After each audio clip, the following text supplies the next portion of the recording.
지난주 금요일 날, 토요일 날에 인터넷 일간지를 뜨겁게 달군 뉴스가 하나 있었습니다. 현각 스님이라고 미국 출신의 조교종 승려지요. 이분이 한국에서 27년 동안을 불도를 닦아왔습니다. 하버드 대학 출신의 아주 뛰어난 명석한 사람인데 스님이 된 거예요. 그래서 본인의 어떻게 하버드 대학교 다니던 사람이 한국에까지 와서 불제자가 되었는가, 이거를 본인의 기행식으로 담은 책이 베스트셀러에 오르기도 했었습니다. 그런데 이 사람이 이번에 27년 동안의 한국 조계종 승려 생활을 마감하고 한국을 완전히 떠난다, 그렇게 얘기를 했습니다. 이유가 뭐냐면 한국의 대표적인 불교 종단인 조계종이 기복신앙에 찌들어 있고 돈만 밝히는 종교가 되어버렸다는 것입니다.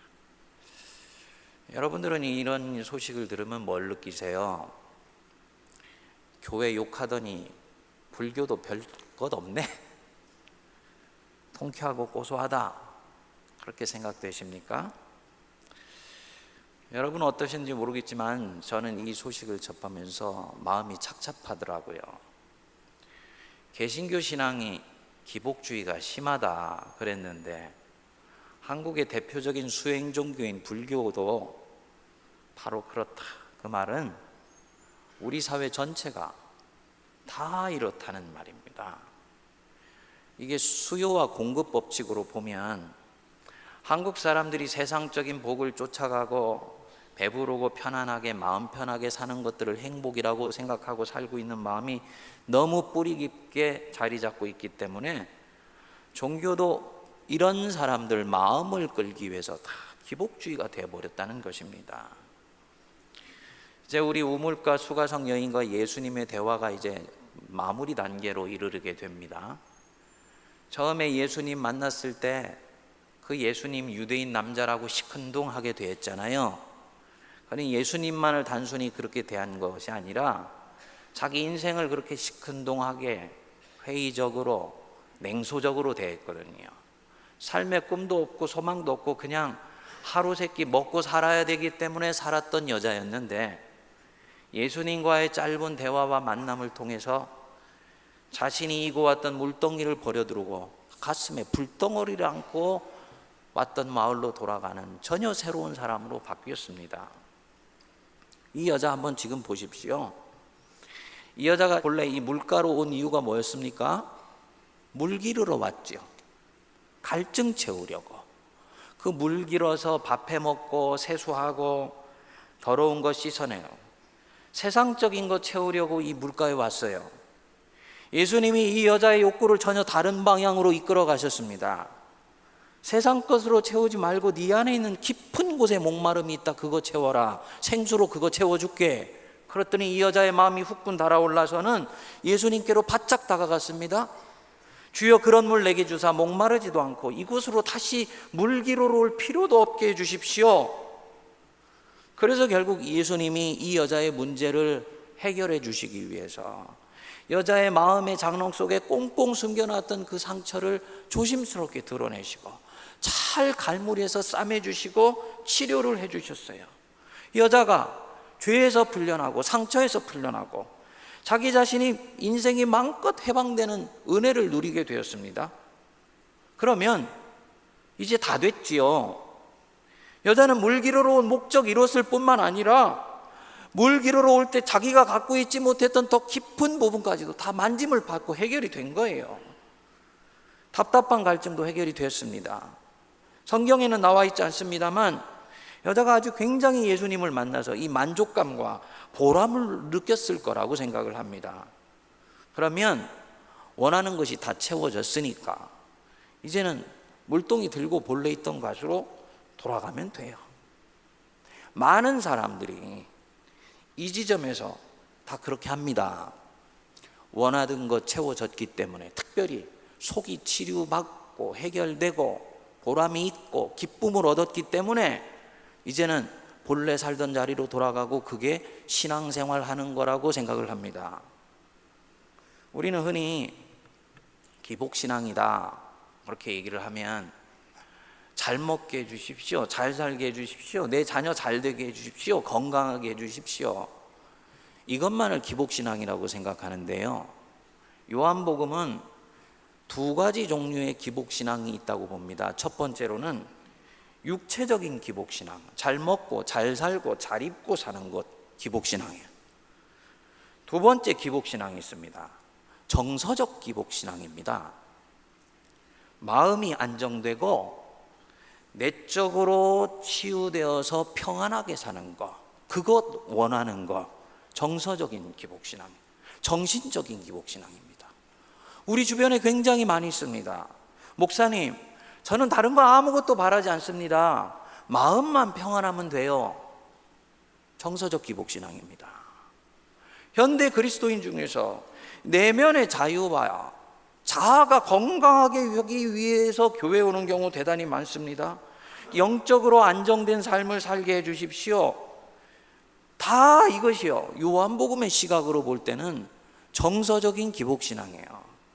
그리고 그것 얻은 거예요. 이 여자가 예수님이 여인의 내면으로 들어가서 고쳐주셨습니다. 그래서 교회 안에서도 성도가 오늘날 가지고 있는 이런 욕구들을 알아서 교회 안에서 내적 치유나 영적 치유 같은 것들을 굉장히 많이 하고, 실제로 이것을 통해서 많은 성도들이 치료되고 회복되는 이런 일들이 생깁니다. 평안을 얻어요. 그리고 이것으로 되었다 생각하고 살아갑니다. 여러분, 요한복음은 이것 굉장히 귀하고 감사한 일이지만 여기서 끝나면 안 된다 라고 말씀하는 것입니다. 여러분, 오해 마십시오. 우리 하나님 저와 여러분들 자녀들의 필요한 것 다 채워주시기를 바라십니다. 그래서 필요한 거 구하라 그랬잖아요. 성도가 하나씩 하나씩 구할 때 하나님이 하나씩 하나씩 들어주시는 것을 통해서 성도는 하나님을 점점 신뢰하는 법을 배우게 되거든요. 하나님께서 내 삶의 깊은 부분까지 간섭하시고 계시고 나를 헤아리고 계시는구나 라는 것을 알게 되면서 주님을 더 신뢰하고 주님을 더 사랑하는 법을 배우게 됩니다. 문제는 뭐냐? 여기서 끝나버리더라는 거예요. 여기서 끝나면 안 됩니다. 다음으로 넘어가야 돼요. 마음의 평안과 위로를 얻고 주님께서 우리의 모든 삶을 은혜 가운데 든든히 세워주시는 것, 그것으로 끝나면 아니 되는 것입니다. 빌 하이빌스 목사님이라고 시카고에 있는 윌로크릭 처치, 윌로크릭 교회를 담임하시는 목사님이신데 세계에서 가장 오늘날 영향력이 있는 목사님입니다. 이분이 이 출판업계가 불황이다 라고 얘기하는 가운데서도 마치 이걸 비웃듯이 내는 책마다 베스트셀러가 됐어요. 성장을 꿈꾸는 모든 목회자들의 우상입니다. 그래서 이런 지금 같은 휴가 시즌이 되면은 전 세계에 있는 이 목회자들이요, 이 윌로크릭 교회를 방문해서 이 빌 하이빌스 목사님한테 목회의 노하우를 배우려고 그래요. 난리가 아주 난리가. 이분이 구도자 예배라는 것들을 만들어서 예수 믿지 않는 사람들의 눈높이에 맞춰서 예배를 드려야 됩니다. 이 사람들이 무엇을 필요로 하고 어떤 것들을 원하는지를 정확하게 헤아려서 그 요구에 따라서 예배를 드릴 때 이 사람이 교회에 오기 시작합니다. 이런 것들을 주창해서요, 교회 문화를 완전히 바꿔버렸습니다. 교회 안에 다양한 예배를 드리고 봉사를 하고 소그룹을 만들고 각자가 가진 은사에 따라서 은사를 개발하며 다양한 훈련 프로그램을 만들어서 교회가 폭발적으로 성장을 했습니다. 2007년에 자기 자신들이 과연 지금 잘하고 있는지를 알아보기 위해서 교회 자체 진단 보고서를 만들었어요. 이 윌로크릭 교회는 우리 한국에 있는 온누리교회처럼 교회가 하나뿐만 아니라 여러 곳에 흩어져 있는데 그 흩어져 있는 교회들 중에서 1만 명을 뽑아가지고 샘플로 조사를 하고 120명을 직접 1대1로 면접을 해가지고 3년 동안을 연구한 끝에 자체 보고서를 냈는데 그 보고서의 결과가 대단히 충격적이었습니다. 결론이 뭐냐면 뭔가 잘못되었다라는 것이죠. 숫자에 있어서는 성공했을지 모르지만 교인을, 성도를 예수님의 제자로 세우는 데는 실패했다라는, 교인들 원하는 것을 채워주는 데는 성공했어요. 은사를 개발시켜주고, 성도들이 양육이 필요한 사람은 양육받게 해주고, 내적 치유가 필요한 사람은 교회 안에서 상담하게 해주고, 그리고 사회봉사를 필요로 하는 사람들은 거기서 마음껏 봉사할 수 있게 해주셨습니다. 그래서 교인들이 느끼는 이 보람과 자부심을 갖게 해줬어요.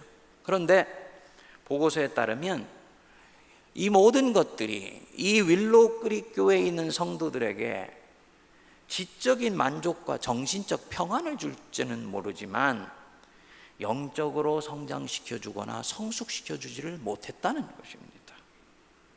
교인들이 이전보다 더욱더 수준이 높아졌어요. 세련되어졌습니다. 신앙생활에 대한 만족도가 굉장히 늘어났습니다. 이 윌로우 크릭 교회는 전 세계에 있는 교회 중에서 성도들이 자기 교회에 대한 만족도가 높기로 아주 유명한 교회였습니다. 만족도가 굉장히 높았어요. 근데 문제는 뭐냐면 이들이 제자로 살려고 변화되지는 않았더라는 거예요. 이 빌 하이비 목사님 본인으로서도 이 목사님의 목회를 벤치마킹했던 세계에 있는 교회와 목사님들로서도 깜짝 놀랐어요. 그리고 이 보고서가 결론을 내렸습니다. 대충 고쳐서 될 일이 아니고 지우개로 박박 지워버리고 다시 시작해야 된다. 우리에게는 새로운 영감이 필요하다. 그렇게 결론을 내렸다 그래요. 그런데 요한복음이 보기에는 새로운 영감이 필요한 것이 아닙니다. 치유되고 회복되었잖아요. 하나님께서 은혜를 주셨지 않습니까? 그러면 그 뒤에는 이 사람이 예수를 메시아로 만나고 고백하고 따를 수 있도록 다음 길을 열어주면 되는 일이야. 오늘날의 교회가 이 작업을 안 한다는 거지요. 교회가 성도들이 가지고 있는 문화의 욕구를 채워주고, 목사님 이것 해주세요, 저것 해주세요, 교회가 이것 해야 됩니다, 저거 해야 됩니다, 이 문화의 욕구를 채워주는 데 있어서는 굉장히 민감한데 이들이 알지 못하고 있는 영적 필요가 있습니다. 여러분들이 알지 못하고 있는 영적인 필요가 있어요. 니고데모가 한밤중에 예수님을 찾아올 수밖에 없었던 그 마음속에 무엇인지 모르겠지만은 갖고 있는 영적 필요가 있습니다. 그것은 교회만이 채워줄 수 있는 것인데 성도들은 아직 영안이 열리지 못해서 알지 못하는 목마름이고 갈망입니다. 이거 불덩어리입니다. 무엇입니까? 예수님을 메시아로 만났을 때만 채워질 수 있는 갈망이에요.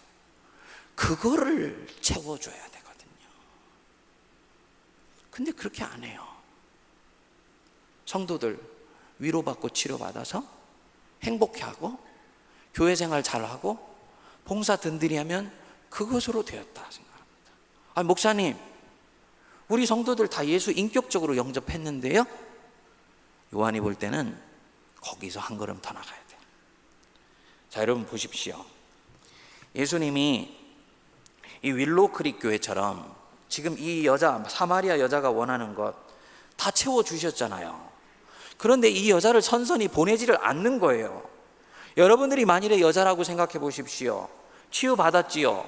묶인 데서 자유롭게 되었지요. 목마름도 어느 정도 해결되었지요.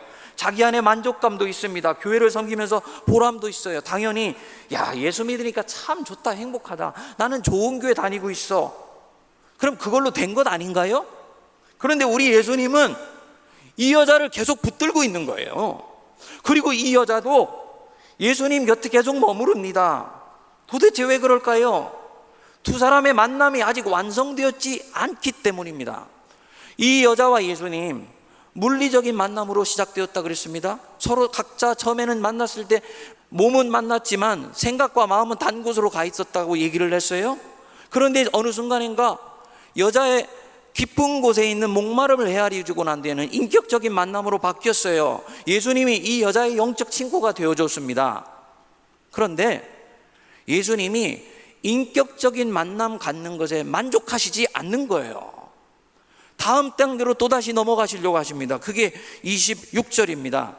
예수께서 이르시되 네게 말하는 내가 그라. 네게 말하는 내가 누구라고요? 메시아 예수 그리스도다.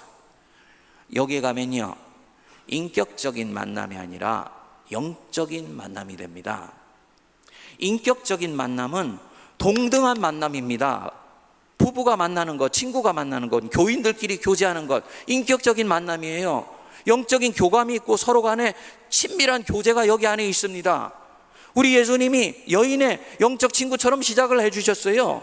그래서 만져주시고 고쳐주셨어요. 그것으로 끝난 줄 알았습니다. 교인들도 그것이면 충분하다고 생각해요. 그래서 오늘날 사람들은 예수님을 친구라고 얘기하면 너무너무나 좋아합니다. 그런데 예수님이 네게 말하는 그가 바로 나 메시아다 얘기하는 거예요. 메시아라는 얘기가 뭡니까? 하나님이라는 얘기잖아요. 네게 말하는 내가 네 영혼의 친구가 아니야. 그 이상이야. 천하 만물을 만드신 하나님 아버지, 성부 하나님의 아들 예수 그리스도 메시아, 이 땅에 오신 왕이다. 이 땅에 오신 네 인생의 구세주다. 이 얘기예요. 뒤집어서 얘기하면 너는 메시아 되신 하나님의 아들 앞에 서 있는 피조물이다.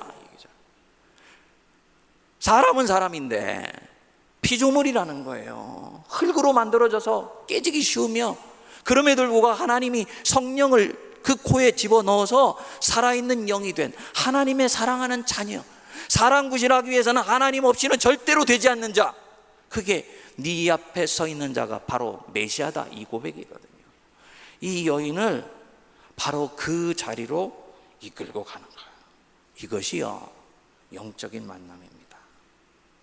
그래서 이 여인에게 생전 처음으로 수없이 많은 사람을 만났지만 이때까지 한 번도 만난 적이 없는 그분, 메시아 예수 그리스도 앞에 딱 세워놓는 것입니다. 이 순간 이 예수님과 여자의 만남이 완전히 새로운 자리로 들어가게 됩니다. 영적인 만남이 된 거잖아요. 예수님을 영적으로 내가 만나서 살아계신 하나님의 아들 앞에 내가 서 있다는 것을 알게 되면 하나님은 태산처럼 커지고, 내가 두려워하고 조바심치고 염려했던 세상은 콩알만큼 작아집니다. 그래서 우리가 찬송에서도 얘기하듯이 세상도 나도 간 곳 없고 구속한 주님만 보인다. 이게 실제 살아있는 현실이 된다니까요. 세상이 아무것도 아니에요. 하나님의 밥이에요. 내 자아를 완성하는 건 아무것도 아니에요. 그거는 나는 본래 피조물이었습니다. 하나님이 나를 사람 구실을 해주기 때문에 내가 서 있다는 것을 알게 되면서 주님 앞에 납작 엎드리는 전혀 새로운 자리로 들어가게 되는 것입니다.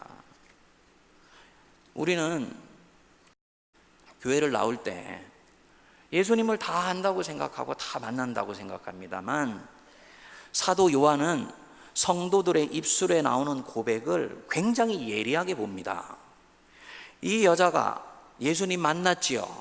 그런데 신기하게도 예수님을 점점 알아가면서 예수님을 다르게 보기 시작하잖아요.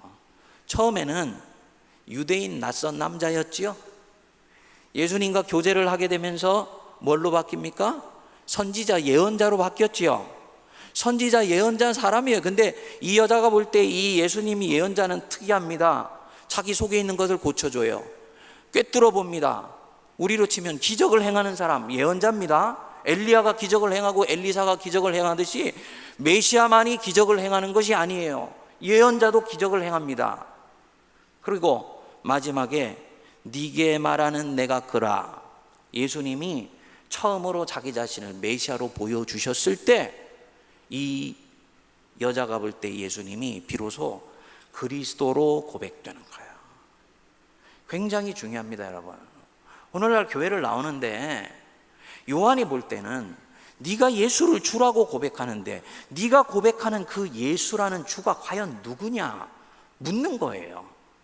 어떤 사람은요, 예수님이 굿맨, 좋은 분입니다. 어떤 사람은 원하는 것 채워주는 예언자, 혹은 필요할 때 응답해 주시는 알라딘의 마술 램프에 나오는 진화 같은 그런 전지전능한 신도 있습니다. 어떤 분들은 예수님을 아직도 공자나 부처같이 지혜자로 만나는 사람들도 있습니다. 잘못된 세상 새롭게 줄 혁명가라고 생각하는 사람들 있어요. 이 사람들 다 교회에서 세례도 받고 교회에서 일도 합니다. 그리고 예수님을 주님이라고 고백을 해요. 이 사람들 안에 기도할 때 찬송도 있고 기쁨도 있고 눈물도 있습니다. 그런데 사마리아 여자를 자기 앞에 세우셨던 그 예수 그리스도 나의 메시아, 이것으로는 진심으로 아직 고백을 안 하고 삶이 거기로 던져지지를 않는 거예요. 네가 말하는 내가 메시아다, 이 말은 내가 바로 네 인생의 주인이고 너의 왕이다, 네가 그토록 기다리던 너의 신랑 예수 그리스도다, 이 말입니다. 인생의 주인이 바뀐 것입니다. 여러분, 이 얘기에도 감동이 없잖아요. 인생의 주인이 바뀌었다, 뭘 말하는 걸까요? 나 세례받을 때 예수님 주인이라고 얘기를 했는데, 말씀을 드렸는데, 그리고 주님이라고 고백하는데요. 그런데 예수님을 만나고 예수님을 주님이라고 고백하지만 계속 겉돌아요. 예수님 말씀을 시시때때로 비껴 지나가고, 어떤 경우는 주님의 말씀을 따라 살려고 하지만 어떤 경우는 내 뜻대로 살려고 하고, 마음의 평안과 위로가 찾아왔지만은 필요한 경우만 예수님을 주인으로 삼고, 어떤 경우는 예수님 저 건넌방에 밀쳐놓은 경우가 너무너무나 많이 있는 거예요. 줄타기 합니다. 윌로크릭 교회 교인들이 7만 명이 넘습니다. 그런데 보고서가 나올 때까지 자기들은 단 한 번도 예수님 잘못 믿고 있다고 생각하지를 않았다는 거예요. 왜 그랬을까요? 이들은 자기들의 신앙에 대해서 굉장히 만족했기 때문입니다. 시카고에는 많은 중산층과 달리 영적으로 양육도 받고 자원봉사도 하고 다른 사람을 도왔습니다. 저속한 믿지 않는 사람들과 달리 누군가를 위해서 섬길 줄 안다, 이런 측면에서 자기 자신들에 대해서 가지고 있는 자존감들이 굉장히 높았습니다. 그래서 잘 믿고 있다고 이들은 생각했어요. 문제는 뭐였느냐? 이들은 위험하지 않을 정도로만 예수를 따랐습니다. 위험하지 않을 정도로만.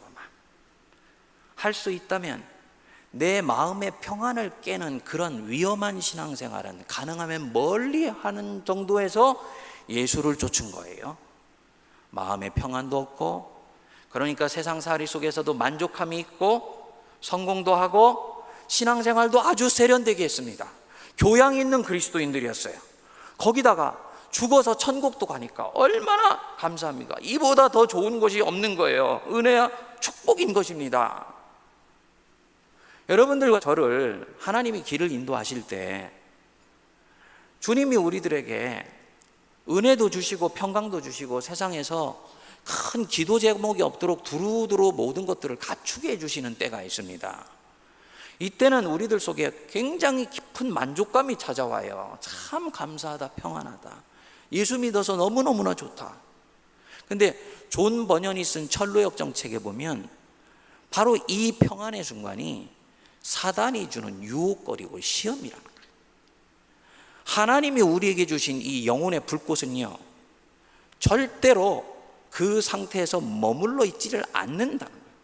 끊임없이 더 주님을 위해서 더 타들어가려고 그러고, 하나님의 영광을 위해서 나아가려고 그러고, 내 자신이 이 영적 상태에서 평안한 것으로 그치지 아니하고 어떻게 하면 내 인생 속에서, 내 삶 속에서, 내 인격 속에서 예수 그리스도의 형상을 이룰 것인가를 생각하면서 조금씩 집요하게 주님을 향해서 나가게 되어 있다는 것입니다. 이것이 거룩한 것이고 성령이 가는 방향이에요. 그래서 사도 바울은 자기의 목회의 비전을 얘기하기를, 내가 너희를 위하여 그리스도의 형상을 이루기까지 해산의 수고를 한다고 그랬습니다. 성도가 신앙생활하는 것의 목적이 뭐냐? 영적으로 평안하고 안전하고 은혜 가운데 잘 서가면서 헌금 생활하고 자식질 잘 되는 것이 아니고요, 그 안에서 그리스도의 형상이 보이는 것입니다. 평안하고 넉넉하고 자족하다, 이것은요 정서적 기복신앙이에요. 요한은 이 여자를 한 단계 끌고 들어가서 네게 말하는 내가 그다, 여자를 흔들어 놓으려고 하나님 앞에 딱 세우고 예수님 앞에 딱 세운 것입니다. 놀라운 것은 여자가 그 메시아 앞에 감동했어요. 헤이, 무슨 당신이 메시아예요, 이게 아니고요, 그래 당신이 메시아인 건 내 가슴에 딱 와닿는다, 진심으로 받아들이고 이 소식 전하려고 물동이 버려두고 동네로 달려갔지 않습니까? 저와 여러분들이 세례받고 신앙생활 시작할 때 예수님 구주라고 영접하고 입술로 고백했는데 왜 우리는 신앙생활 하다가 날마다 깨집니까? 왜 내가 주님이라고 고백하지만 내 이 고백은 굉장히 약하고 부스러지는 고백이고 너무나 내 스스로를 부정하고 스스로를 배반하는 고백이다, 우리가 인정할 수밖에 없는 경우가 많이 있잖아요. 왜 그럴까요? 이 여자와 다른 믿음의 경로를 지나가고 있었기 때문에. 내가 누군가에게 헌신하기 위해서는 그 헌신하는 게 기뻐야 됩니다. 요한의 볼 때는 굉장히 중요해요. 어거스틴이 어떻게 하면 인간이 하고 싶은 것을 할 수 있을까, 진리를 향해서 하나님을 향해서 순전하게 길을 나설 수 있을까, 이것을 고민하는 가운데서 중요한 영적 원리를 찾아냈습니다. 모든 헌신은 자발적이고 자원적인 헌신일 때만이 성령의 헌신인데 자발적으로 하나님의 뜻에 순종하기 위해서는 기쁨이 그 안에 있어야 된다는 거예요. 그런데 기쁨이 일어나기 위해서는 그 기쁨이 일어나는 바로 옆에서 영혼이 치유되고 회복되는 역사가 일어났을 때만 기쁨이 일어나고, 그 기쁨이 성도로 하여금 하나님을 향해서 적극적으로 헌신하게 만들어준다고 보았습니다. 이게 맞는 얘기예요. 이 여자는 예수님을 통해서 비록 선지자일 때였지만은 자기 영혼의 깊은 만족을 누렸습니다. 많은 사람들은 이 만족을 누리는 것으로 신앙이라고 생각하는데 주님의 뜻은 더 깊은 곳에 있는 거예요. 내가 너에게 만족감을 준 이유가 뭔지 아니? 내가 너에게 진정한 기쁨을 준 이유가 뭔지 알아? 세상 사람들이 알지 못하던 부요함과 풍요함과 넉넉함을 너에게 준 이유가 뭔 줄 아느냐? 이제는 너가 자발적으로 감사하는 마음으로 나 예수 그리스도를 메시아로 고백하며 예수 그리스도 한 분 앞에 네 인생을 걸 수 있고 기쁨과 감사함과 자원하는 마음으로 걸 수 있게 하기 위해서 너에게 이 만족감 줬다는 것입니다. 신앙이 여기까지 갔을 때 이 사람의 믿음이 완성됩니다. 제가 여러분들도 아시는 대로 25살에 제가 교회를 다니기 시작했잖아요. 지금은 아내가 된 여자친구에게 꼬리낌을 당해서 교회를 나가기 시작했습니다. 오빠, 교회 좀 가주세요. 교회 좀 가주세요. 만날 때마다 그 얘기를 하는데 어느 날 딱 생각이 들더라고요. 죽은 사람 소원도 들어준다는데 내가 산 사람 소원을 못 들어주고 사랑하는 사람 소원을 못 들어주냐. 그래서 그래, 내가 교회 가줄게. 교회를 가준 거예요. 그런데 교회를 나가니까 이게 참 신기해요. 마음이 평안하고 생활이 정돈이 되더라고요. 일주일에 한 번 이렇게 영원한 것 앞에 가 있다는 이 마음이 내가 믿든 안 맞든 한 사람을 굉장히 정화하는 힘이 있다는 것을 알게 됐습니다. 거기다가 전도사님이 저를 중등부 교사로 딱 앉혀놓으니까 주일날은 빼도 먹도 못하고 일찍 토요일날은 잠자리에 들어야 되니까 자연히 한 주의 삶이 딱 질서가 생기면서 이 삶이 굉장히 만족스럽더라고요. 혼자 집에 있으니까 어느 순간인가 콧노래를 부르면서 찬송가를 제가 부르고 있어요. 나 같은 죄인 살리신 찬송을 하는데 나도 모르게 눈물이 쭉 흘러나오고 마음속에서 야, 내가 진짜 이제 믿기는 믿는구나. 예수님이 내 인생의 주인이지, 그분이 그리스도시지, 그렇게 고백했어요. 그런데 마음속에서 이 니고데모가 가지고 있었던 이 허전함은 끝나지를 않고 있었던 거예요. 근데 중요한 건 아니었습니다. 내가 예수를 믿고 있었으니까. 때가 되어서 예수 믿으니까 이제 세례도 받아야 되겠다. 그래서 세례를 받게 됐습니다. 어떤 사람들은 세례를 받다가 눈물 콧물 나오고 난리가 나고 그런 것들을 제가 봤는데 저한테는 아무 일도 일어나지를 않더라고요. 그렇지, 나는 이미 예수님 믿으니까 세례 받는 건 그냥 의식일 뿐이지. 그리고 세례 받고 나서 예배 마치고 사진을 찍는데 자매님 한 분이 딱 걸어 나왔어요. 저 위에서 늘 기도해 줬던 사람입니다. 우리 사모의 친구예요. 이상학 형제님 영혼 불쌍히 여겨주셔서 구원해 주십시오. 늘 기도했던 분인데 오더니 제 앞에 딱 서요. 그랬더니 형제님이 오늘 세례 받으시는지 모르고 제가 선물 아무것도 준비를 하지 못했어요. 제가 말씀 한 구절 선물로 드리고 싶어요. 그러면서 자매가 제 눈을 딱 부러지게 쳐다보고는 저한테 말씀을 읽어줬습니다.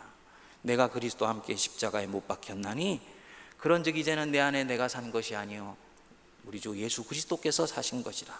내가 육체 가운데 사는 것은 나를 사랑하사 나를 위하여 자기 몸을 버리신 하나님의 아들을 믿는 믿음 안에서 사는 것이라.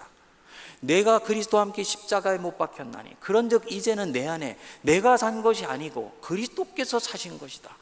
이 말씀이 제 안에 팍 들어왔는데 그 순간부터 제 이 심령 속에 완전히 지진이 일어났습니다. 그때부터 눈물이 터져 나오기 시작해서 3일 동안 잠자는 시간 외에는 계속 울었어요. 저는 인간 안에 그렇게 많은 눈물을 갖고 있다는 것을 전혀 알지를 못했습니다.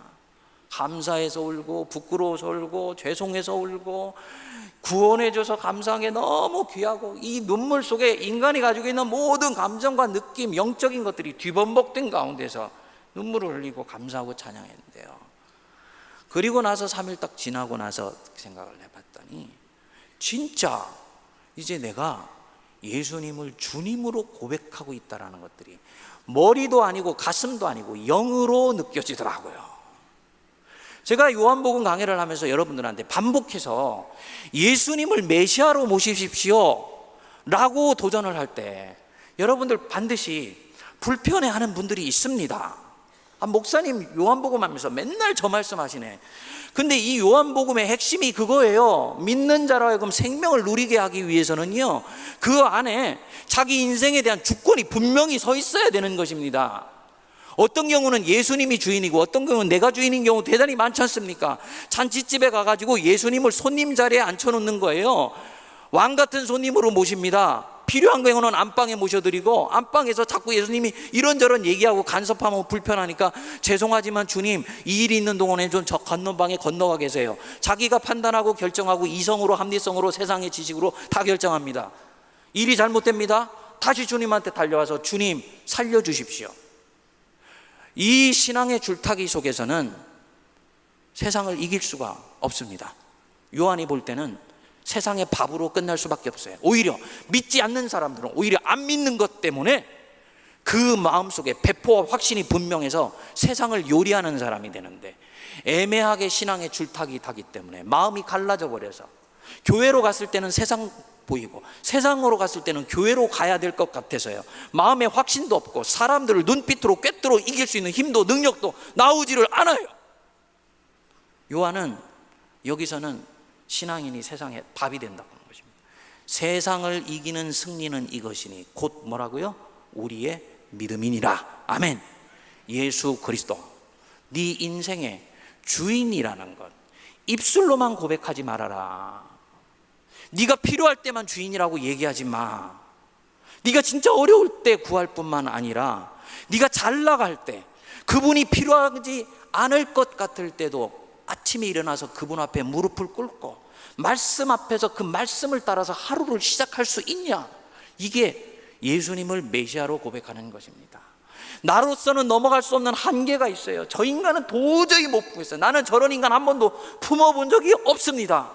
그런데 예수님이 나보고 품으라고 하니까요, 주님 앞에 몸부림을 치면서 주님 뜻대로 행하려고 하다가 어느 순간인가 주님 뜻대로 해볼게요 하고 실천하는 거예요. 이게 예수를 메시아로 모시는 것입니다. 큰 것뿐만 아니라 작은 것의 일상 하나하나에서도 내가 넘어갈 수 없는 것, 인간적으로 넘어갈 수 없는 것인데 주님 때문에 넘어가는 거예요. 근데 이 모든 것들이요, 아주 주님을 향한 순전한 열망에서 나옵니다. 여기까지 가면 이전과는 비교할 수 없는 평안이 찾아옵니다. 메시아 앞에 갔을 때는 내가 피조물이다 그랬잖아요. 저는 피조물이라는 것이 얼마나 감사한지 제가 영적인 전이 기간을 지낼 때 알게 됐어요. 피조물이 되면, 내가 주님 앞에 피조물로 납작 엎드려 있으면 나는 비로소 공중에서 땅으로 내려오게 돼요. 내 영혼의 두 발이 땅에 딱 발을 딛게 됩니다. 안전합니다. 더 꺼질 것이 없고 주저앉을 것도 없어요. 마음이 불안하다, 두렵다, 염려가 된다. 이 말은 뒤집어서 얘기하면 피조물인데 본인이 자기 자신의 주인이 되어서 공중에 뛰어놓은 것입니다. 그래서 그 언덕 위에 있다가 떨어질까 불안하고 낙하될까 불안하고 철봉 붙들고 있는데 떨어지면 혹시 밑에서 무슨 일이 생길까 염려하여서 조바심하고 안달하더라는 거지요. 인생의 주권이 확실히 딱 정리가 되어서 하나님이 내 인생의 주인이 되시고 주님이 내 인생 이끌어 가신 것 믿으면서 실제로 그렇게 내 인생을 던지면서 살면 세상 하나도 두렵지 않습니다. 예수로 꽉 차버렸기 때문에 자기가 피해 도망갔던 세상이 조금도 두렵거나 염려되지 않아요. 이 여자 보십시오. 피해가지고 한낮에 물덩이를 오고 왔던 여자가 예수님이 그 심령 속에 꽉 차버리니까 마음의 방이 예수님으로 완전히 점령이 되어서 세상에서 무슨 일이 일어나고 있건 그거는 중요한 것이 아닌 것이 되었습니다. 내 속에 있는 이 거룩하고 위대한 열망을 어떤 식으로든지 전하는 그것만이 나에게는 가장 소중한 것입니다. 이 사람이 세상을 이기는 믿음을 갖는 사람입니다.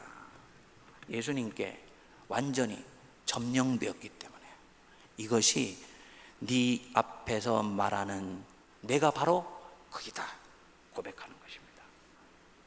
여러분, 곁까지 붙들고 씨름하는 데서부터 메시아 예수님 만나는 은총이 저와 여러분들 안에 임하게 되기를 바랍니다. 이때까지 신앙과 불신앙 사이에서 줄타기하고 세상도 때로는 섬기고 예수님도 때로 섬기면서 걸어가는 그 인생길이 얼마나 피곤하고 힘들었습니까? 믿지 않는 사람들은 그런 면에서 섬기는 기준이 하나밖에 없기 때문에 우리가 분명한데 우리는 이곳에 가면 저것 생각나고 저곳에 가면 이거 생각해서 얼마나 영혼이 피곤하고 지친가요?